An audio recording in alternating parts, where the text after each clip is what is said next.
welcome back to my channel. Today we'll discuss MSc 004 Economies of Growth and Development, Chapter 4 Growth and Distribution. Important question: describe John Robinson model of economic growth. What are its main drawbacks? So the John Robinson model of economic growth and capital accumulation, it is based on capitalist rules of game. ये model जो based है वो किस पे based है? Capitalist rules of game पे based है. ये मॉडल क्लियरली इनकॉर्पोरेट करता है क्या? प्रॉब्लम ऑफ पॉपुलेशन ग्रोथ किस में? डेवलपिंग कंट्री में या इकोनॉमी में, और उसका एनालाइज करता है उसका इफ़ेक्ट किस पर? Effect on capital accumulation and growth of output. Now assumptions की बात करें तो model is based on following set of assumptions. पहला उसने अजम्पशन लिया हुआ है कि इकोनॉमी क्लोज्ड है और कैपिटल और लेबर ही दो फैक्टर्स ऑफ प्रोडक्शन है. कैपिटल और लेबर को कंबाइन किया गया in fix proportion for production technology को कांस्टेंट एज्यूम किया गया है. टोटल इनकम जो कि वाया इकोनॉमी की वो डिवाइड होती है किस में? Veg earners that is labourer and profit earners that is entrepreneurs. जो वेज अर्नर है वो अपनी सारी इनकम स्पेंड कर देता है किसमें? कंजम्पशन में, दैट इज़ वो कोई सेविंग नहीं करता. वेयरएज प्रॉफिट अर्नर क्या करता है? स्पेंड करता है इंटायर इनकम या प्रॉफिट ऑन इन्वेस्टमेंट या फिर कैपिटल फॉर्मेशन में, और कंज्यूम करता है नथिंग. ठीक है. Total wage bill is the real wage multiplied by number of workers. तो वेज बिल कितना है? Real wage into multiplied by number of workers. उसके बाद total profit are calculated by multiplying profit ratio by the amount of capital. ठीक है. और total income या total national income is sum of total wage share plus total profit share, और price level को हमने assume किया गया constant. Now the model की बात करें तो जो फॉर्मल वर्जन था of verbal model of mister John Robinson वो किसने दिया था? प्रोफेसर के पुरहर ने इनको फॉर्मल वर्जन को डेवलप किया था. ठीक है, लिखा था. ठीक है, गिवन उन्होंने दिया था. According to him since we assume that there are two factors of production, labour और कैपिटल, तो जो नेशनल इनकम है वो किस में डिवाइड हो गया? एंटरप्रेन्योर और लेबरर में in form of profits and wage bill. तो डिस्ट्रीब्यूशन ऑफ इनकम को हम कैसे रिप्रेजेंट कर सकते हैं? P into Y that is price of output into national product is equals to W that is nominal wage rate into N that is number of workers employed plus pi that is gross profit rate into P that is price into K that is amount of capital stock. अब हम इसे rearrange करेंगे तो देखो, rearrange किया तो pi P K is equals to P Y minus W N. N K is equals to dividing by P, तो N pi K is equals to Y, P से पी कट गया, minus W N by P. तो pi is equals to के को नीचे भेजेंगे तो Y by K minus W by P into N by K. तो पाई को लिख सकते हैं डब्ल्यू बाई एन, डिवाइड कर दिया इसको वाई बाई के टर्म को बोथ साइड बाय एन, तो Y by N divided by K by N minus W by P into N by K. ठीक है, तो ये क्या हो गया? Pi is equals to W by N minus W by P, ये W by P divide by K by N, और इस टर्म को भी अगर हम डिवीजन में लिखेंगे तो ये के बाई एन हो जाएगा. ठीक है, तो इक्वेशन के आगे देखो, pi is equals to Y by N minus W by P whole divide by K by N. ठीक है, तो हम इसे लिख सकते हैं pi is equals to Y by N को हमने लिख दिया P minus W by P whole divide by Q. जिधर स्मॉल पी को हमने डब्ल्यू बाय एन लिखा है दैट इज़ लेबर प्रोडक्टिविटी, और क्यू को K by N which is equals to के बाय एन, इसे कैपिटल लेबर रेशियो लिखा है. ठीक है, यहाँ तक क्लियर है? एक बार इक्वेशंस देख लो. ठीक है, तो ये आ गया को. तो अब इक्वेशन से हमें क्या पता लग रहा है? प्रॉफिट रेट जो कि पाई से डिनोट होता है किसका? पॉजिटिव फंक्शन है किसका? लेबर प्रोडक्टिविटी का, वाई बाय एन का. ठीक है, या पी का. और नेगेटिव फंक्शन किसका है? वेज रेट का, डब्ल्यू बाई पी का. और नेगेटिव फंक्शन किसका है? Capital labour ratio that is Q या के बाय एन. ठीक है, thus in order to increase profit क्या करना पड़ेगा? हम इंक्रीज़ करना पड़ेगा लेबर प्रोडक्टिविटी, या डिक्रीज़ करना पड़ेगा वेज रेट, या फिर डिक्रीज़ करना पड़ेगा कैपिटल लेबर रेशियो. तो Mrs John Robinson growth model prove circular relationship between the rate of accumulation of capital and rate of profit. तो ये क्या बताती है? सर्कुलर रिलेशनशिप बताती है किस पे? Rate of accumulation of capital and rate of profit. तो हम लोग इसे कैसे कर सकते हैं? By incorporating Keynesian theory of income and employment. तो केजियन आइडेंटिटी से पता है Y is equals to C plus I, closed economy इसलिए, और S is equals to I, जहाँ पे सी पता है आपको कंजम्पशन है, एस सेविंग और आई इन्वेस्टमेंट है। तो Mrs John Robinson growth model is based on the assumption that saving investment function is perform by entrepreneur. हमने पहले ही पढ़ा है, क्योंकि जितना भी इनकम एंटरप्रेन्योर अर्न करते हैं वो इन्वेस्ट करते हैं, वेयर एज वर्कर्स सारी इनकम स्पेंड कर देते हैं कंजम्पशन में और कुछ भी सेव नहीं करते। Therefore S that is saving is equals to pi के which is equals to investment.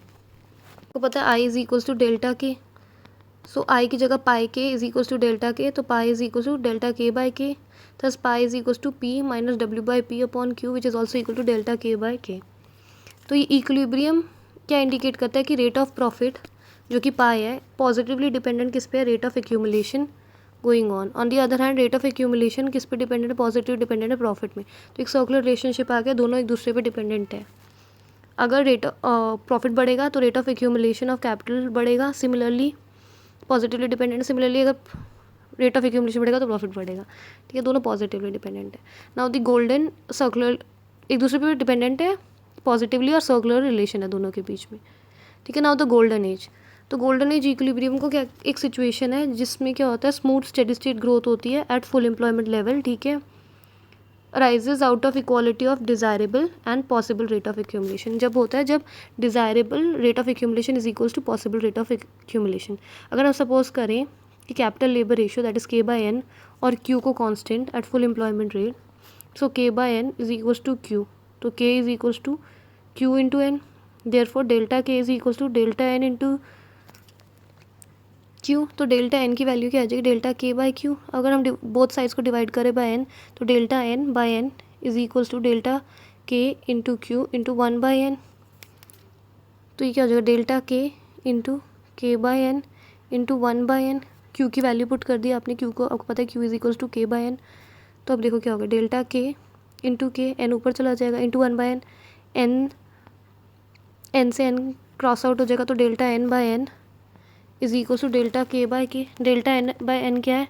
Rate of growth of labour is equals to, या rate of change in labour, ठीक है, और is equal to rate of change in capital.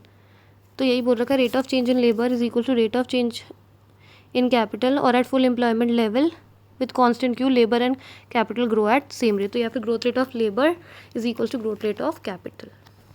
Golden age इसलिए बोल रखा है because they उस जगह क्योंकि हारमनी है दोनों ही ऑन ऑल साइड्स, हार्मनी है इसलिए उसे गोल्डन एज बोल जाते हैं, मतलब इक्वालिटी है, ठीक है। अब अगर हम स्टेबिलिटी ऑफ गोल्डन एज की बात करें तो स्टेबिलिटी होगी जब delta N by N is equals to delta K by K, that is rate of growth of labour is equals to rate of growth of capital accumulation.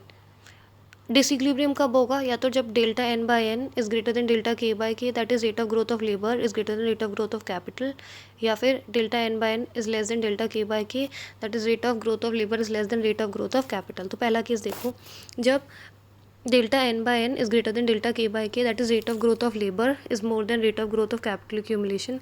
तो क्या होगा? हमारे पास सरप्लस लेबर होगी, सरप्लस लेबर होगी तो क्या होगा? सिचुएशन हो जाएगी अनएम्प्लॉयमेंट की, प्राइस लेवल सेम है क्योंकि अज्यूम कर रखा है, तो रियल वेज फॉल हो जाएंगे। रियल वेज क्या? W by P.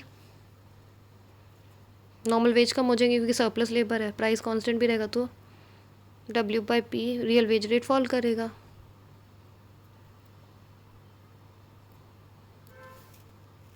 Real wage क्या है? रियल वेज होता है डब्ल्यू बाय पी, ठीक है, ये कांस्टेंट है, ये फॉल कर रहा है वेजेस, तो ये पूरा टर्म फॉल करेगा। ये रियल वेज है, ठीक है ना, ऐसे लिख रही हूँ मैं, रियल वेज, ठीक है। तो ये नॉर्मल वेज है, जब नॉर्मल वेज फॉल करेगा प्राइस कांस्टेंट रहेगा, तो real wage as a whole भी फॉल करेगा, ठीक है, ठीक है। इट इज़ प्रूव्ड अर्लियर, जब फॉलिंग वेज रेट होगा तो rate of capital accumulation goes up. आपको पता है कि कैपिटल एक्यूमुलेशन बढ़ेगा जब वेज रेट फॉल करेगा, तो जब कैपिटल एक्यूमुलेशन बढ़ेगा तो equilibrium will get established once again. But ये कहाँ होगा? हैपन होगा जब money wage rate, however it will happen only if money wage rates are flexible, ठीक है। दूसरा केस है जब delta N by N is less than delta K by K, that is rate of growth of labour is less than rate of growth of capital accumulation. तो क्या होगा? Deficiency of labour है economy में, यह क्या करेगी? Situation क्या हो जाएगी? एक्सेस कैपिटल एक्यूमुलेशन होगा, प्राइस लेवल सेम है, तो क्या होगा? रियल वेज बढ़ेगा। रियल वेज क्या? W by P. तो लेबर का में डब्ल्यू बढ़ेगा, पी कांस्टेंट रहेगा तो W by P as a whole भी बढ़ेगा, ठीक है। Changes in capital labour ratio and labour productivity would also help in restoring equilibrium level. Now will discuss the criticism of John Robinson model. तो पहला है कि ये सिर्फ जो ड्रॉबैक्स है या क्रिटिसिज्म है जॉन रॉबिन्सन मॉडल का, पहला है only the various forms of growth process. तो ये जो मॉडल है ये सिर्फ फ्रेमवर्क बताता है of studying various forms of growth process. इसमें इंटरकनेक्टिंग डॉट्स एक्सप्लेन नहीं करी गई है मॉडल में। तो ये एक आइसोलेटेड आइलैंड है, दैट इज़ ये मॉडल प्रिडिक्ट नहीं कर पाता कि कमिंग फेजेस ऑफ डेवलपमेंट कैसे होंगे, ठीक है। सेकेंड है wage rate are not flexible as assumed in the model. तो इस मॉडल में एज्यूम किया है कि वेज रेट फ्लेक्सिबल है, बट इतने फ्लेक्सिबल होते नहीं है, ठीक है। तो इस मॉडल में अजम्पशन है कि rate of capital accumulation adjust हो जाएगा according to the level of population rate by making adjustment in wage rate, profit rate, labour productivity. But इतना ईजिली होता नहीं है। It can be better achieved by using physical and monetary measures. तीसरा है neglect of role of state. तो ये जो model है निगलेक्ट करता है role of state and thereby state या गवर्नमेंट समझ लो, and thereby neglecting the role of monetary and fiscal tools in determining growth rate. State plays an important role in economy in ensuring steady state growth rate. It is indeed unrealistic to rely solely on private entrepreneurs for accumulation and achievement of stable growth in the economy. Fourth, the assumption of given and constant technique is unrealistic. When there is increased pressure in labor supply, there is inducement to introduce labor saving technologies. तो technique भी constant रहेगी, ये भी एक wrong assumption है जो, ठीक है, कि कांस्टेंट टेक्निक रहेगी, वो भी अनरियलिस्टिक है, रियल वर्ल्ड में नहीं होता।